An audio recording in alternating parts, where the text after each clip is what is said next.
আসসালামু আলাইকুম। ৪ মাস ধরে বিচারের গল্প শোনাচ্ছেন আর ওদিক দিয়ে সকল দুর্নীতি অপকর্মের আলামত পুড়িয়ে দিতে শুরু করেছেন। এমনটি দাবি করেছেন সেনাবাহিনীর সাবেক একজন মেজর দেলোয়ার। তিনি বলতেছেন, বাংলাদেশের প্রত্যেকটি স্টেপে এখনো পর্যন্ত আওয়ামী দোসররা বসে আছে। এটা সত্য, তার কথার সাথে আমি একমত যে বাংলাদেশের আইন শৃঙ্খলা রক্ষাকারী বাহিনী বলেন বা প্রত্যেকটি সচিবালয় থেকে শুরু করে প্রত্যেকটি জায়গায় আওয়ামী লীগের দোসররা বসে আছে। তাদেরকে বহিষ্কার করে নতুন করে দেশপ্রেমিক এবং ছাত্ররা যারা এই দ্বিতীয় মুক্তিযুদ্ধ ঘটালো তাদের থেকে মেধাবীদেরকে এখনো পর্যন্ত কোথাও নেওয়া হচ্ছে না। আর তারই প্রতিফল হিসেবে আমরা মনে করছি এটি ঘটতেছে। বাংলাদেশের বিভিন্ন জায়গায় এখনো আওয়ামী ফ্যাসিস্টরা পায়তারা দিচ্ছে। এটি বলেছেন এই সাবেক মেজর দেলোয়ার। তিনি আরও একটি কথা বলেছেন যে বাংলাদেশের প্রত্যেকটি জায়গায় এখনো পর্যন্ত ভারত নিয়ন্ত্রণ করছে।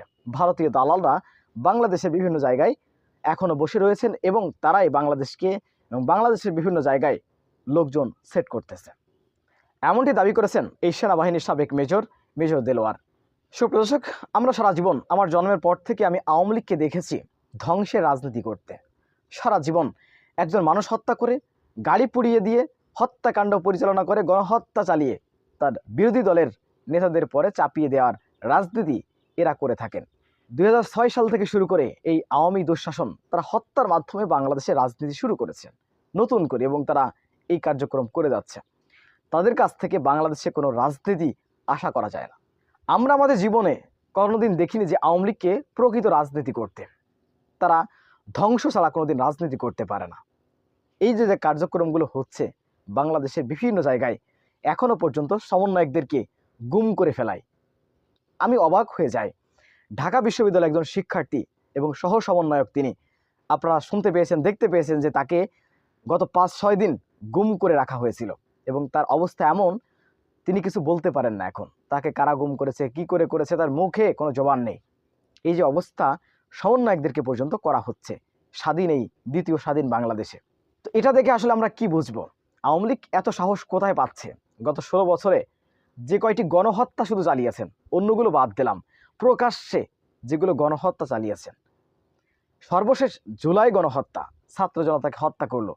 আমরা সেই দলটিকে, সেই ফ্যাসিস্টদেরকে কি করে এখনো পর্যন্ত তারা সাহস পাচ্ছে আমাদের এই নতুন বাংলাদেশে তারা গুম করার, খুন করার, অগ্নিকাণ্ড পরিচালনা করার, কি করে তারা সুযোগ পায়? এটি আসলে প্রশ্ন থেকে যায়।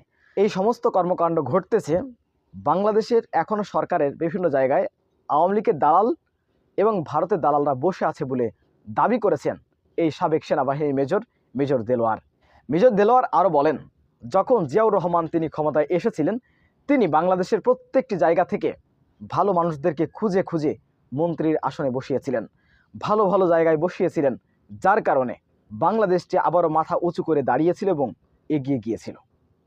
তিনি পরামর্শ দিয়েছেন বাংলাদেশের বিভিন্ন জায়গা থেকে ভালো ভালো ব্যক্তিদেরকে বিভিন্ন পদে দিয়ে বাংলাদেশকে সুন্দরভাবে পরিচালনা করার।